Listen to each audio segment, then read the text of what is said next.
It is I, the big Billy Goat Gruff, Batman! said the big Billy Goat, who had an ugly, hoarse voice of his own. Now I have a headcanon that Billy Goat Gruff is actually Batman in disguise. I would watch that. Batman as a goat. Or you know what? Billy Goat Gruff is actually Loki in disguise, and he's pretending to be a goat. Who's pretending to be Batman? Pretending to be Batman, who is a goat. It's the Marvel crossover, the Marvel DC crossover we've been waiting for. Crossover confirmed!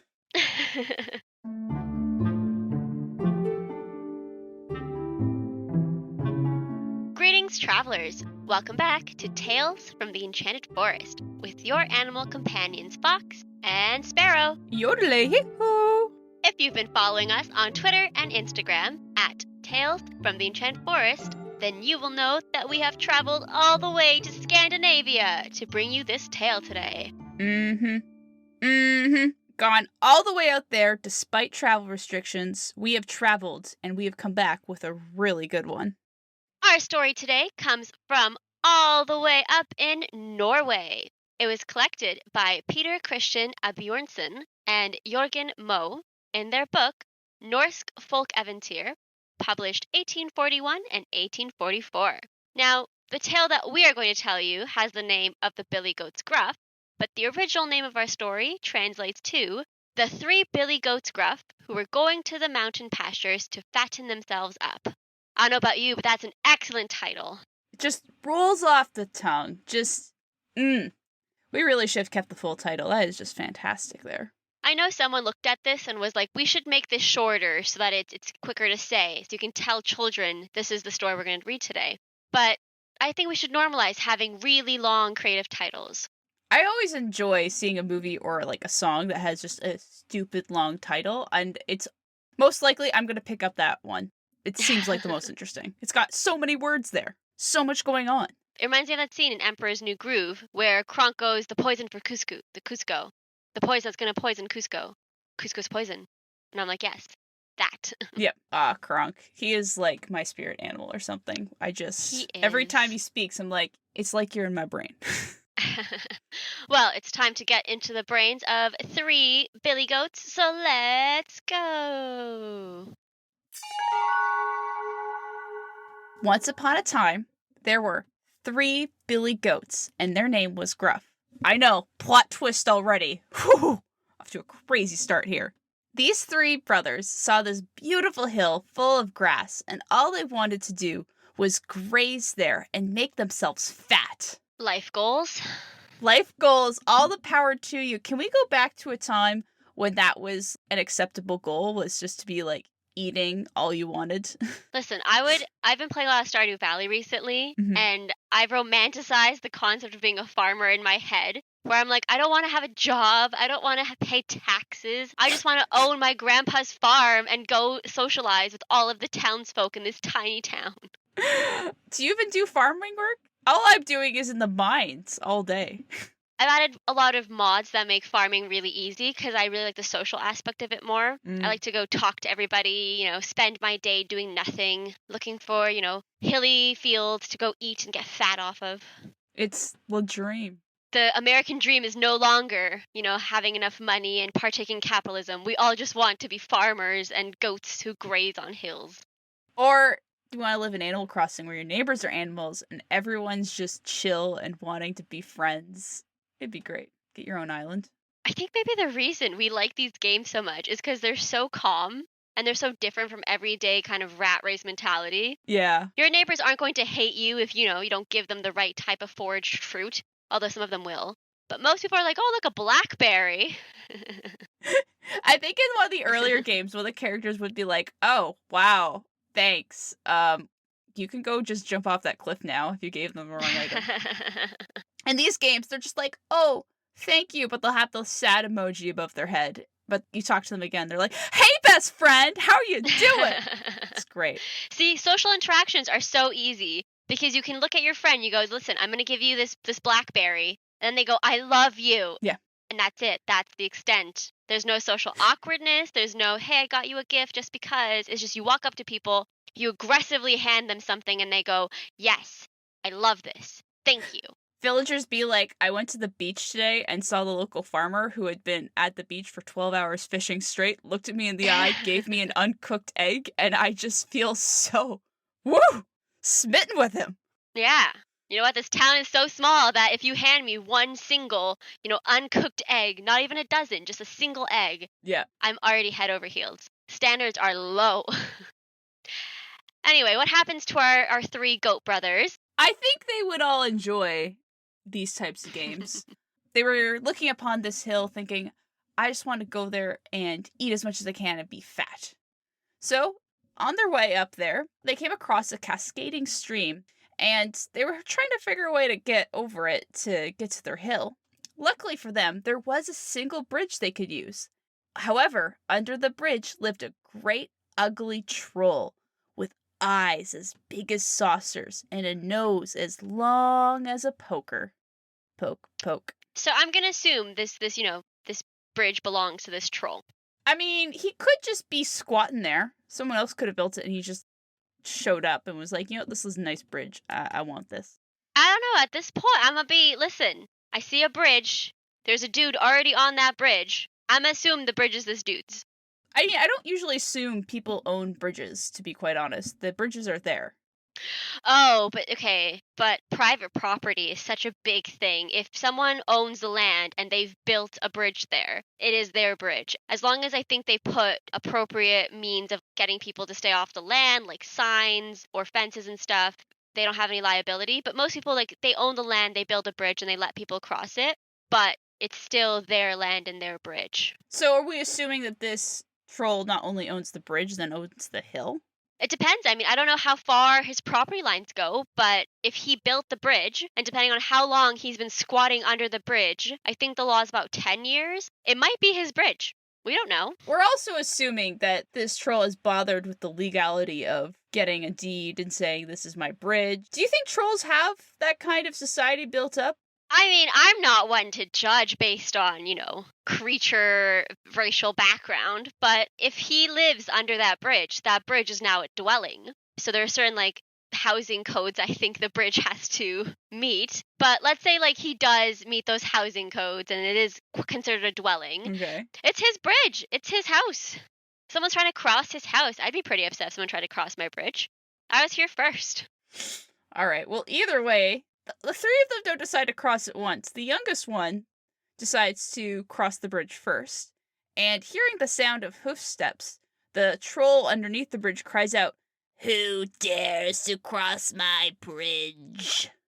"Oh, don't worry, it's just me, the tiniest Billy Goat Gruff, and I'm going up to the hillside to make myself fat," said the Billy Goat, with such a small voice. I mean, good for him for just straight up owning his life decisions, but this guy is clearly the dramatic youngest child here. The entitlement. He just walks over someone's bridge. Where are their parents? This kid just is going on other people's property and he's going, I'm going to go over there to make myself fat. Fox, we've talked about this. If there's a protagonist in a fairy tale, and for 50% of other media, their parents are dead. So no one's... No one's taught the tiniest Billy Goat Gruff that you don't trespass. It seems like his brothers didn't stop him. They were all looking at that hill going, I want to eat that. I want to eat that and get fat. They're goats, so I'm not going to expect them to learn, the story of Hansel and Gretel. But sometimes to yourself, you think, who is the story of Hansel and Gretel supposed to warn? Who is supposed to take away that you don't eat other people's houses? You know what? I think the story was meant for these goats. It was like, you know what? Billy Goats Gruff, they just go everywhere. They eat all the food. We got to teach them a lesson. Let's tell them a story about a witch that turned fat little kids into dinner. Intense. But perhaps. Well, I mean, but at the same time, if there's no clear signage, maybe just straight up didn't know that there was a troll there. Maybe this is now the first time he's acknowledging, oh my gosh, there's someone here. Yeah, but I mean, he goes, don't worry, it's just me. Buddy, he doesn't know you. But he's just a tiny little goat. He's not going to hurt the troll. All right, that's very classic youngest sibling mentality. I'm just a little guy. I don't do anything. It's like after you fight with your older siblings and your mom walks into the room and you go, it wasn't me, he hit me. Own up to it. I mean, we're both coming at this from mentality. Like, you're the oldest, right? I'm second oldest, so I'm like up there. When I tell you, my little brother can do no wrong in my mom's eyes. No wrong. Doesn't do his homework. Oh well, I can't make him do it. If I didn't do my homework, I would get yelled at. But if he can't do it, oh well, she can't make him do it. I'm like, well, and how did I grow up doing homework? Someone made me. But it's fine, no resentment, no grudges there. I relate to the youngest one, who's also dramatic, so I feel for him. But maybe he's being manipulative, and that's not cool. I was just guessing that he didn't know. He didn't know there was someone under there, and now this is him acknowledging that someone's living here, and maybe he didn't mean to. Well, he did mean to walk on the bridge. That's bad. But do you walk up to every bridge you see and go, "Excuse me, does anyone live under here?" Well, to be fair, I'm in the UK at the moment, and here we have right to roam. Oh. So if it's on a public footpath, you can go through it. So you can go through farmers' fields, you can go through like different hills. Yeah, I mean, I don't really know the legality of it, but I know that right to roam does mean that you can, anything that's like a natural space, as long as you're not, hurting the wildlife that's on there or disturbing crops and stuff, you can go through fields. We take lots of walks through like cornfields. There's lots of cow fields we go through. Nice. And I think farmers have to maintain the land to some degree. Mm-hmm. But you're allowed to go onto different properties. I don't think it's the same in Canada. I think you would get yelled at quite a bit. So it depends. I don't know what the laws are in Norway where this story comes from. So maybe in Norway they also have right to roam. If there is the right to roam, then this youngest one is just exercising his right. And if not, then he needs to get educated. Go back to school, kid. Meanwhile, going back to the story, the troll looks up at this little goat and says, "Thanks for your honesty, Billy. Now I'm gonna gobble you all up." "Oh no, pray, don't take me.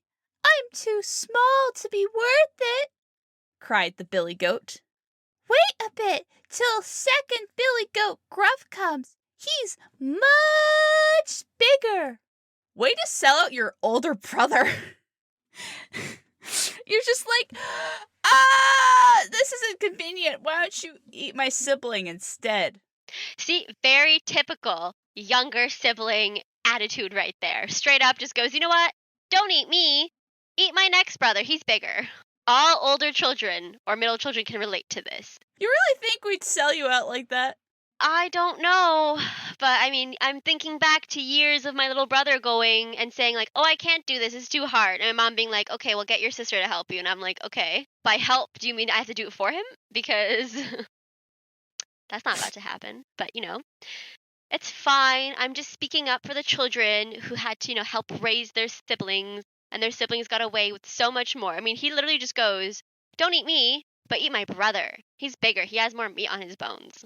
Whenever I asked my sister for help on homework, she would always just ask me different questions. I'd be like, "I don't understand how to do this math problem." She's like, "Well, have you really thought about it?" I'll be like, "Yes." And she'd be like, "But have you thought about it, like, really?" And then eventually I would just leave her alone because she was not asking helpful questions.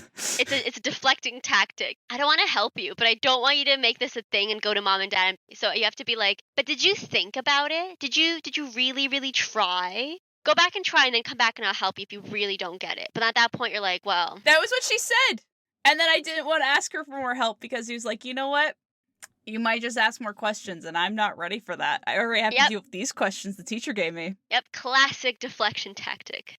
It's like in the guidebook on Older Siblings 101. So why didn't you do that with your brother? I did, but I know also that my brother, he's so lazy. If I hadn't helped him, he would have just not done it.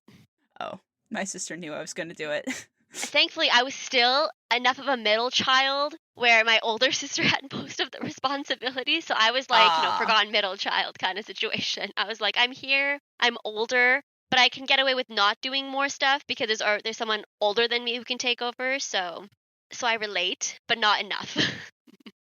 Also, the youngest Billy Goat is referring to the middle child, the middle brother, as the second Billy Goat Gruff. Is this how you refer to siblings? Does he not have names? Does he not? I don't know. We're coming back to the names thing in fairy tales. Well, they're Norwegian. They might be different. They might just be like, well, we refer to our siblings by their last name. If we have any Norwegian fans, we would like to hear from you. Please Yeah, let us no know how kidding. you address your siblings. Because if you come out and say, I address them as, Billy Goat Gruff number 2, I would love to know. I feel like this would be a cultural experience for me. I'd like to know if I should be referring to my brother as something else now. Hearing this, the troll thinks about it and then responds with, "Well, I can't think of a single reason why you would lie to me about this. So yeah, off you go." Amazing. So yeah, just like that, the youngest Billy Goat safely crosses and presumably starts to wonder if there could be any drawbacks to selling out his brother. As the second Billy Goat begins to cross, once again the troll roared, "Who dares to cross my bridge?" "Oh, it's the second Billy Goat Gruff, and I'm going up to the hillside to eat until I'm fat," said the second Billy Goat, who didn't have as small a voice as the younger brother. Again, way to own what you're about to do, but you don't really need to give him all those details of, wanting to get fat and everything. It's just going up on the hill. Also, didn't you see just a minute ago that your brother had a similar exchange while crossing this bridge? I wonder if they just sat before they actually crossed the bridge and they talked about, listen, guys, if there's a troll under there, here's the script. We tell him this exact same thing. If we get pulled over, this is the story. None of us have licenses because we're goats. Maybe this is not the first time this has happened. Maybe they just go around trespassing on people's property so often that they're just like, you know what? Routine number 5. We gotta have a cover story. You go first as the bait, then you go the second time as like the second piece of bait, and then I'll come in and I'll, take care of it. I would hope they've talked about this ahead of time. Well, I mean, they're giving the exact same story, the same lines, so it kind of feels like they have. But it might just be because in oral tradition, it's a lot easier to do a lot of repetition. And it was traditionally a kid story, so you'd repeat a lot of concepts, you'd repeat a lot of the same sounds and theories to kind of build it into the kids' heads that something is coming. So I don't know how much of it is that, or how much of it is just, listen, guys, we get pulled over. I'm going up the hillside to eat until I'm fat.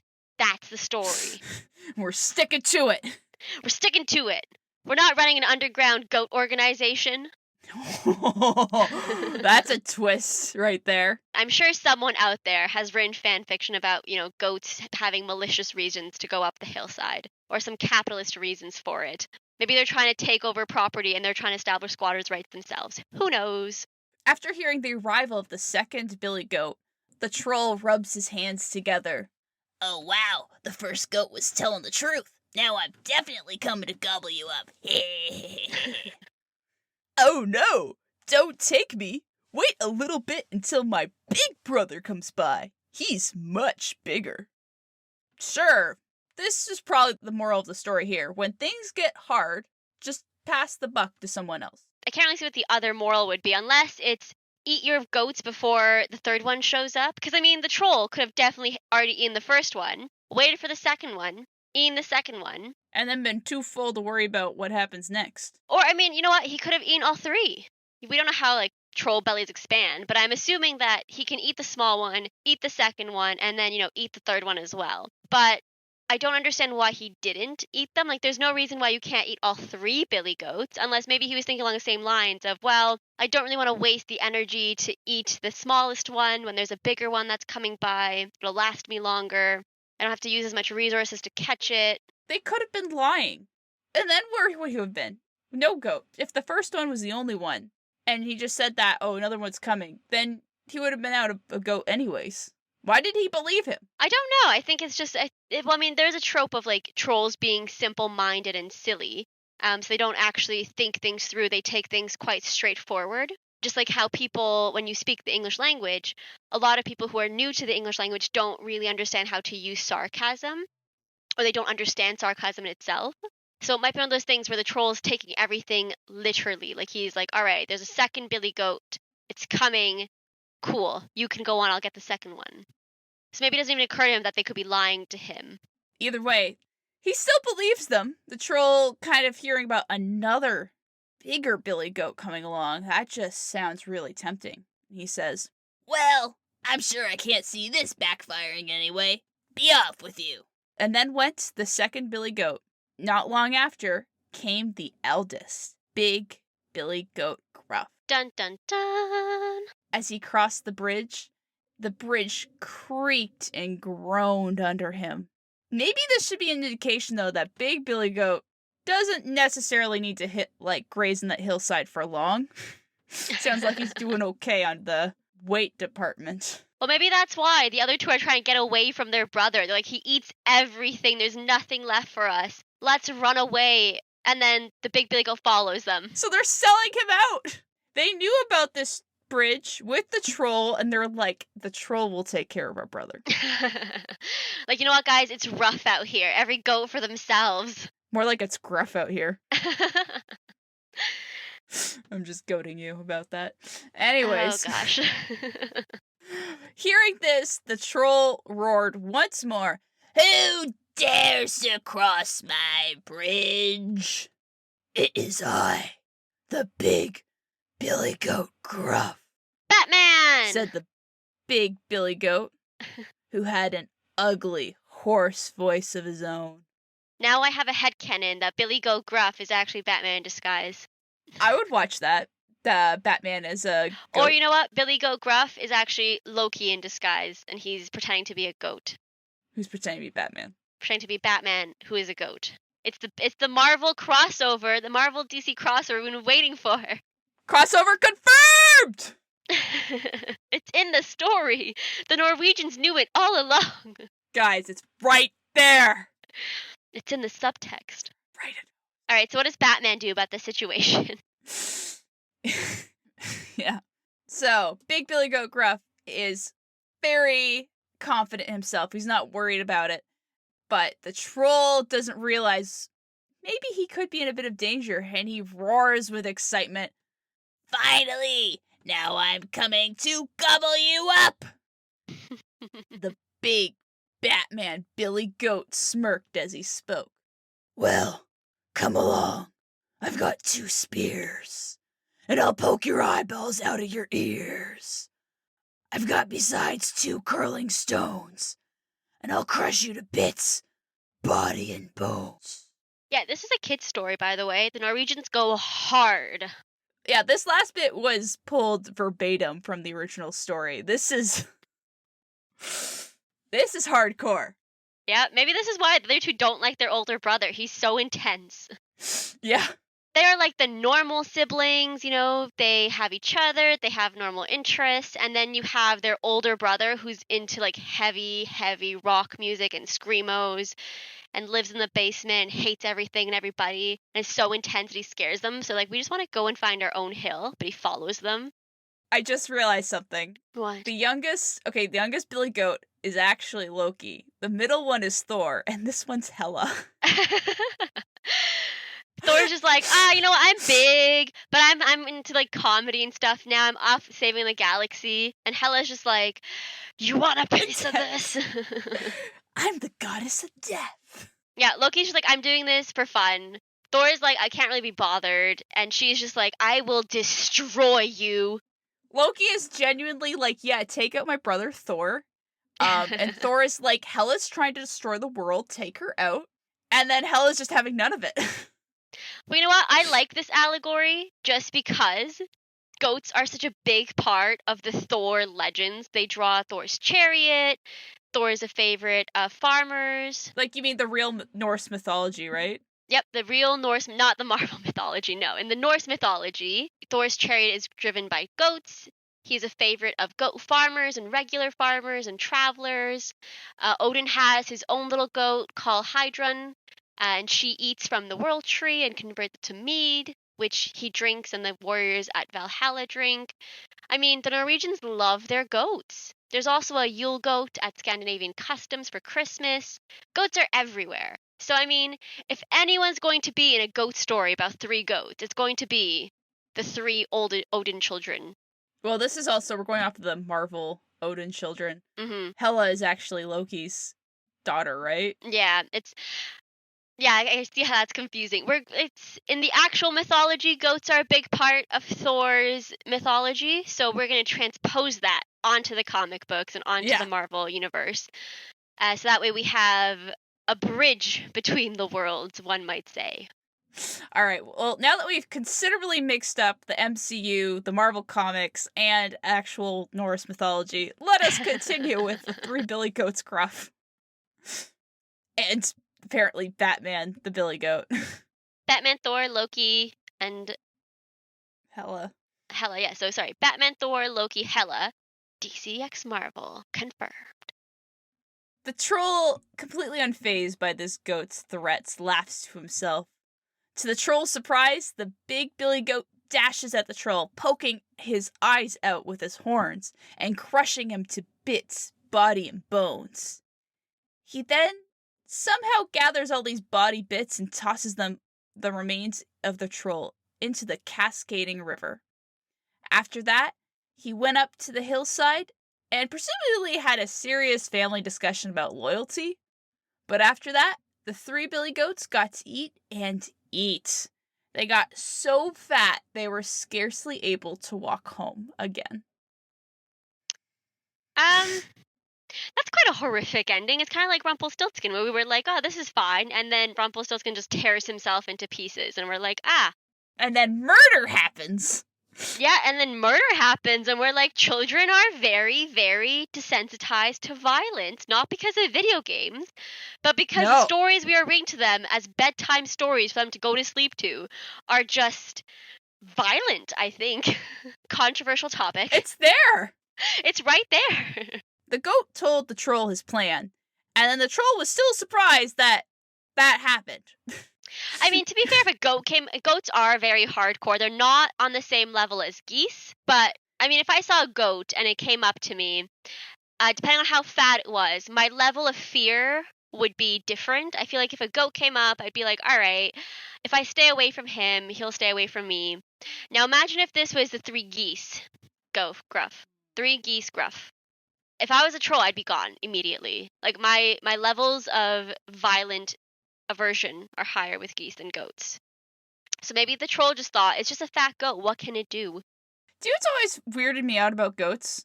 Yeah. Why are their pupils like rectangles? That's just weird. Oh, I don't know. Yeah, it's weird. We watched Brother Bear the other day, and we did notice that the eyes are so weird looking on the rams as well. Mm-hmm. It's just how they are. We can't really judge them for it. It's how they were. Can we though? Well, I mean, we can if we judge everything. I mean, the troll has eyes like the saucers. It has a poker nose. The goats are freakishly different sized and weird as well. I feel like all the cast members to this story are strange on their own. We had a long discussion about whether a troll had legal rights to the bridge. I think we can talk a bit about why do goats have their rectangle eyes. The thing is, I can make an argument for the troll having legal rights to the bridge. I could look it up, I guess. I'm not a scientist, but I could be like, there's something in their DNA, or they evolved to have rectangle eyes. I'm just saying, goats can be weird, man. They can, yes. That's the three Billy Goats Gruff. It's a short but really sweet story. You know what my favorite part of this story is? Which part? So my favorite part of the story is the fact that people don't know how to really categorize it, because there's a category on the Arnie Thompson Uther type, which is 122F, which is eat me when I'm fatter. So it's a whole bunch of different animals have the same situation where they're crossing a predator and they say, listen, I'm not that fat right now, but you wait until winter and I'll be really fat and you can eat me then. And then the predator kind of goes for it. And then obviously when the predator goes to collect, they either die a violent death or the prey manages to evade them. So that's 122F. But there's a different category for specifically eat the next person trope, which is 122E. It's literally just don't eat me, eat the next person. So there's a whole group of people selling out their siblings and friends because they're fatter. Listen, yes, I mean, it's a thing. I looked into it. There is the Polish and German version that have wolves, and specifically the German version, I think. It's the child asks the wolf to eat the mother asks the wolf to eat the father, and the father, is the one that ends up disposing of the wolf. But it's just, as a predator, I feel like I'd be there and I'd be like, I guess I'll eat the bigger person, but wow, like I have to kill to eat. You're just selling out your family members. How dysfunctional is this? I'm just here to, have a dinner. I'm not here to be your therapist. But I liked the German version specifically as child, mother, father, because it's just ratting your family members out immediately. Yeah. Like, I don't understand it, but I love the names of these tropes. I love eat the next person and eat me when I'm fatter. I feel like these are lifestyles that I could adhere to. Like in a diet, when you're fatter. Listen, post-apocalypse, I would be fine for a zombie world. I would be part of the eat the next person trope, or the eat me when I'm fatter trope. It's all about context. I would probably not be a part of that trope. I mean, if I was, I'd be the one at the end, and then I'd be like, what? I can't fight anybody, though, so I would lose. No, but then you just keep saying, like, don't worry, there's someone else coming, and then you run and you don't come back. Because they're going to hunt you down. I mean, actually, that makes me remember another point. What is the moral of this story? Can you think of one? Okay, maybe this is me coming at it from a youngest sibling, so, don't hate me. But I read it as that the older sibling needs to take care of their younger siblings. Ah, yes. Classic younger sibling mentality. I mean, families should look out for each other. I'm hoping they all had a discussion ahead of time. They realized that, our big brother is buff and he sounds like Batman. I think he can take on whatever's under there. You know what? If that's what they did, fine, all the power to you. But if they didn't, and they're all just throwing each other under the bus, then the moral has to be protect yourself. Or throwing people under the bus is fine, as long as you get away before there are any consequences. I guess it could also be greed. Like, the troll was greedy and thinking that if he kept waiting, he could get a bigger fish, or a bigger goat, but then he kind of bit off more than he could chew, so to speak. Or the goat bit off more than he could chew. Yeah, they couldn't walk after all their eating. The troll, you know what the troll should have done? Yep. He should have let them all pass, stayed where he was, watched them eat, saw they couldn't move, and then go eat them. Yeah, you know what? Maybe the entire moral is patience is a virtue. Like if you take the smallest fish right off the bat and you eat it, then you have a small fish. But if you trap all fat goats, all fat all fat fish in a little trap and you leave them there, then you have your pickings of the fattest one at the end when they can't fight back. Yeah, or when they try miserably to cross your bridge for the second time. Then you'd be like, there's an exit fee. Yes. It's me eating you. Hidden fees. Just make it a toll bridge. Be like, there's a toll you have to pay and it's one of your lives. Yeah. An arm and a leg, please. Which honestly is what toll highways and stuff cost sometimes. Yeah, or he could have just asked them, for money for upkeep. Like, this bridge is falling apart, man. We need to keep this thing going. You know what? Somehow these goats don't come across to me as people who pay taxes. They come across as people that go and trespass onto other people's hills, eat the whole of it, and then be like, all right, back home we go. But they really couldn't, because they were scarcely able to walk home again. They were so fat. Greed isn't a virtue. It can be our opposite to patience is a virtue. Because the goats were greedy and now look, someone's dead. The troll was greedy and look, now he has nothing. Be wary, kids. Not everything is free, including grass. Hey, Fox, before we go, do you have anything else you want to talk about with this story? Well, aside from trespass laws, I think we should do our 5 fantastic finds! Woo! Number 1. The collection of fairy tales our story comes from was important to the collective identity of a free, independent Norway and its oral tradition. In the 19th century, when Asbjørn and Moe were collecting their works, Norway had achieved freedom from Denmark and was establishing its own history and myths. Through this work, the pair were able to strike a balance between using the Old Danish dialect as well as using the newly emerging Norwegian Rin form. Now, I think you're wondering, how can a story about billy goats and trolls be so important? Well, this collection has since been granted the status of a mythological artifact for its importance in establishing a Norwegian conscience. This also kind of explains why we consider the Billy Goats Gruff a fairy tale, while other animal stories are considered fables. It's just really important to the Norwegians. Number 2. If you were like me as a child, you might have been confused as to why they were all named Billy Gruff. Don't worry, they didn't all have the first name Billy and the last name Gruff or anything like that. Billy is the term used to refer to a male goat, whereas females are nannies, and juvenile goats are called kids. That's right, if you hear someone say, Billy's with the nanny taking care of the kids, they might just be talking about goats. Additionally, the term kid to refer to a young goat can be traced back to as early as the start of the 13th century. It wouldn't be until the 1840s when the term would become a common informal term for children. Number 3. Talking about terms, let's talk about how the Norwegians love their trolls. In fact, it was an English translation of Billy Goats Gruff that introduced the concept of trolls to the English lexicon. In Norwegian, troll is a noun that can be ascribed to all manners of fiends, demons, werewolves, and giants. So it's basically a catch-all for all types of mischievous beings. They are usually depicted as being dumb, unfriendly, and simple-minded. Some other basic characteristics of trolls include being afraid of ringing bells and the idea that they turn to stone when they are hit with sunlight. Now, both of these concepts are explored in a wonderful comic called Hilda by Luke Pearson. I highly recommend the Netflix series, which explores the titular character's fantastic adventures in a city called Trollberg. Hilda doesn't just explore trolls, but they also explore many different magical creatures such as dragons, werewolves, and, my favorite, elves. Elves? I mean, elves are pretty cool, but they're your favorite? In Hilda, they are. You trust me, you have to watch it. I'm not about to give anyone any spoilers, but of all of the fantasy races I've ever seen, I think the elves in Hilda are the most relatable to me personally. And for anyone who's seen it, will probably know why. Wink, wink. Wink, wink.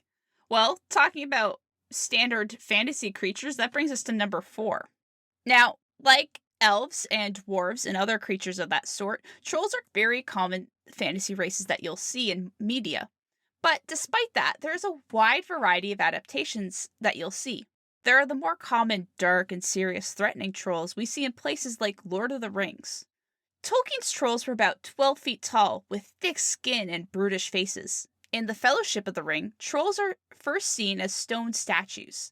They were turned into stone thanks to Bilbo, who had got the trolls to argue about how to eat the hobbits for so long that morning came and sunlight turned them into stone. This appearance sets up the encounter with the cave troll in the mines of Moria. But without the help of sunlight in the mines, the Fellowship is forced to fight their way out. Which, in my opinion, is the least coolest way they could have done that. I like the idea of Bilbo thinking his way to outsmarting the trolls. It's true, but I mean, they were in a cave. There wasn't like they could just produce sunlight. It's not like they had a wizard there to help them. Another iconic example of this is from Harry Potter and the Philosopher's Stone. On Halloween night, a troll finds its way into Hogwarts, and we get the absolute iconic line from Quirrell. Trolls! Troll in the dungeon! There's a troll in the dungeon! I thought you would want to know. Oh. I love the Which image. Faints. I love the image of Voldemort just being stuck on this guy's head going, I am the greatest dark lord this world has ever seen, and this man is fainting about a troll. Are you a wizard man or not? Do you think at that point he was starting to question this whole, like, immortality thing, going, maybe death is not so bad? I think maybe he was going, the first person I'm going to kill when I have a body is going to be Quirrell. I'm so sick of it. I'm tired of this. This man is afraid of a troll that he put there. Turns out he didn't have to wait long enough for him to get his own body. He's just... The guy was so useless, he kind of fell apart, as it were. For all of the roasting of Quirrell we're doing, if I saw one of those trolls, I would also be running the opposite direction. I mean, they look ghastly. But he got the troll in the castle. Like... Yeah, but it was subdued, afraid. and you know, it's. I think it's the same thing as people being totally fine with animals that have been tamed or animals that are like sedated. But as soon as that animal is back to its regular form, they're terrifying. As, as terrifying and gross as a sleeping troll is, I think a troll that's, lumbering around is even worse. I would not be okay with that. Well, the trolls from the Harry Potter world usually average about also 12 feet. I wonder where they got that number from. Mystery. But they're also very ugly, and this one notably had really big ears. For plot reasons. Very convenient. Mm-hmm. These trolls don't stand out too much in terms of how different trolls can be. Both these iterations of trolls are big, ugly monsters that can pack quite a punch and are far from intelligent, which generally lines up with our troll from today's story. I think that would sum him up. He was kind of more brute force, not thinking so much about what he was agreeing to. Yes, but at least our troll had a little bit sense of, language, whereas I don't think the Harry Potter trolls have very much.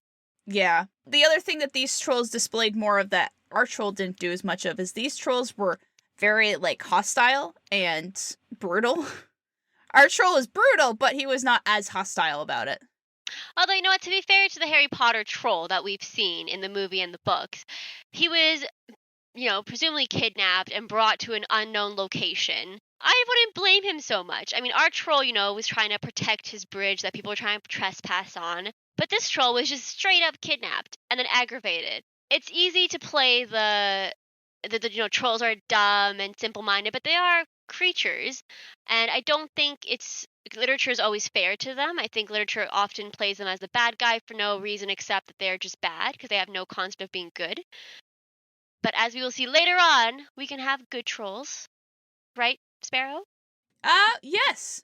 On the far, far other end of the spectrum that we were talking about, there is the cute, ugly take on these trolls. Most notably seen in the Troll Dolls and expanded franchise.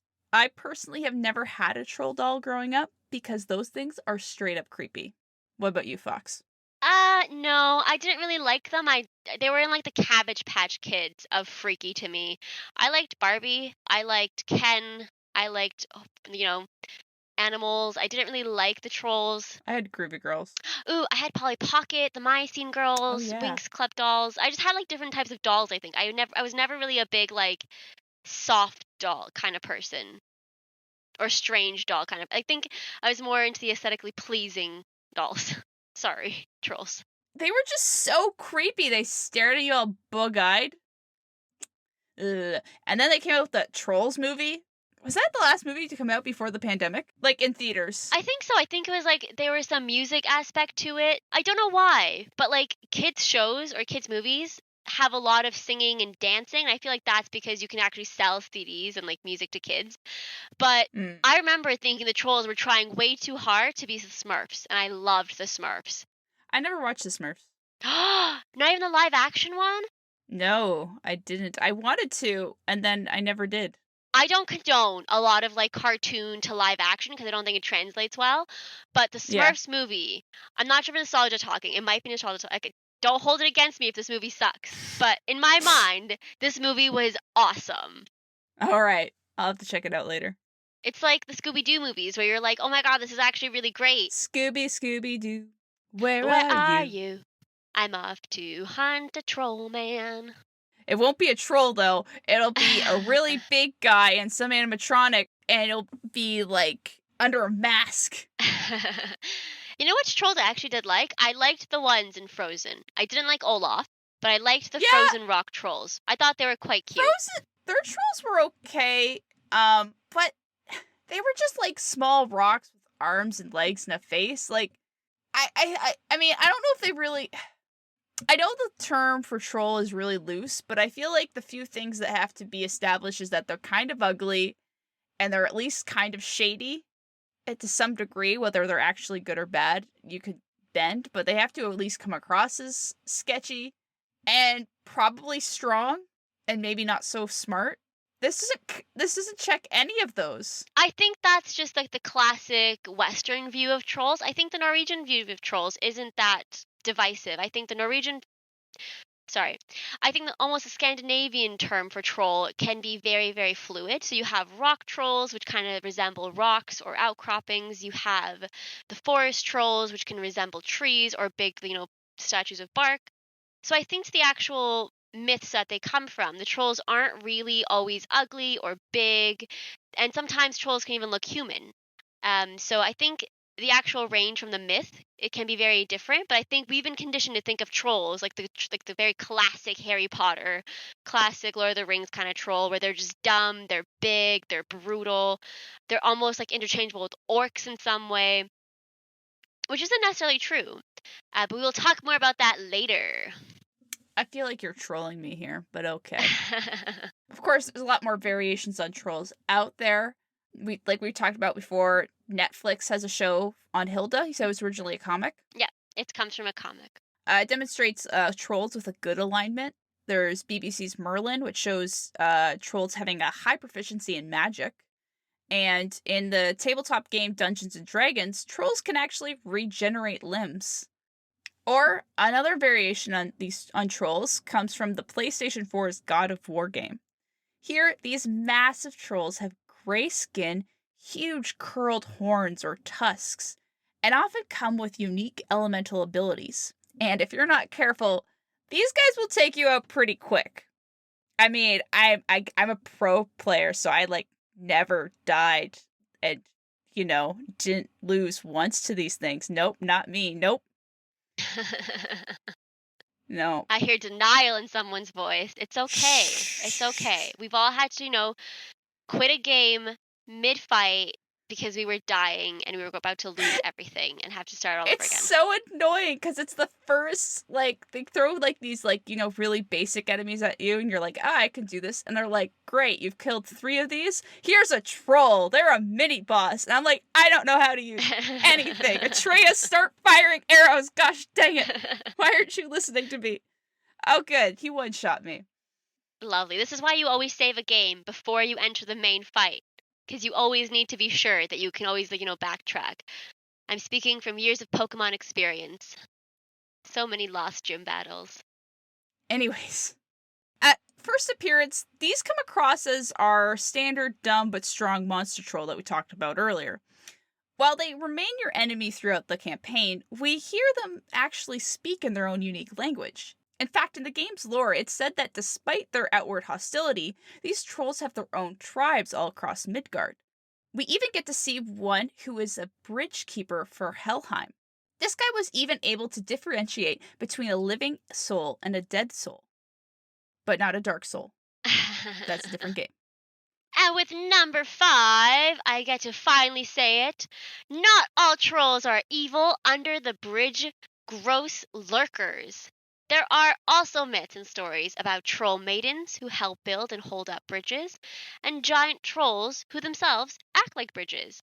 Now, I think the connotation of bridges and trolls is a way for us, as humans, to come to terms with the fact that we don't always know what lurks in our paths, as we suspend ourselves in transitional stages, like when we're on bridges.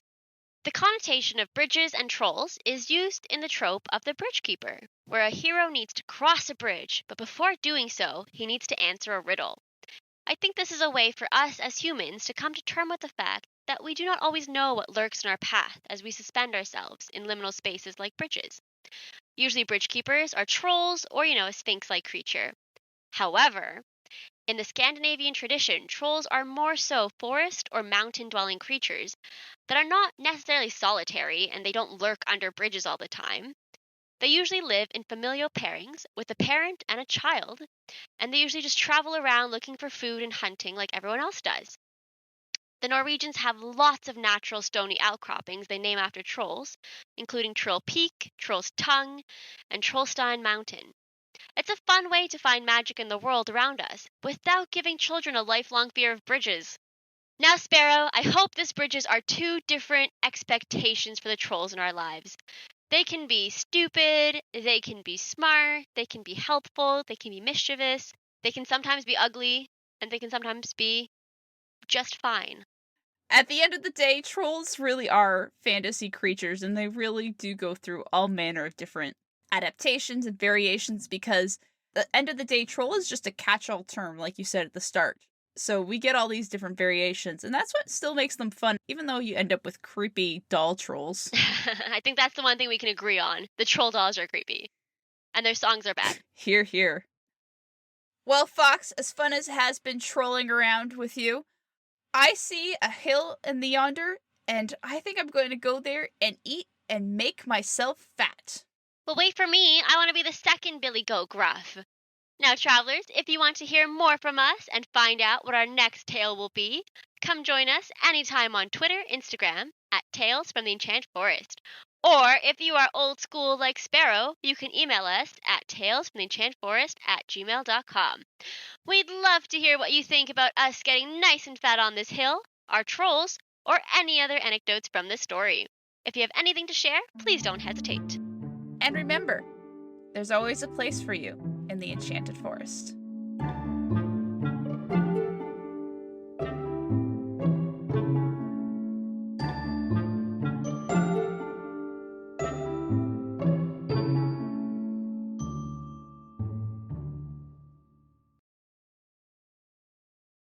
And sometimes, if you stick around long enough, you might hear some bloopers. Us make a mistake? Pfft, never.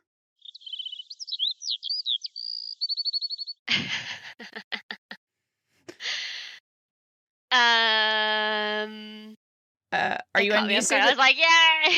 I was like, yay, that's actually funny.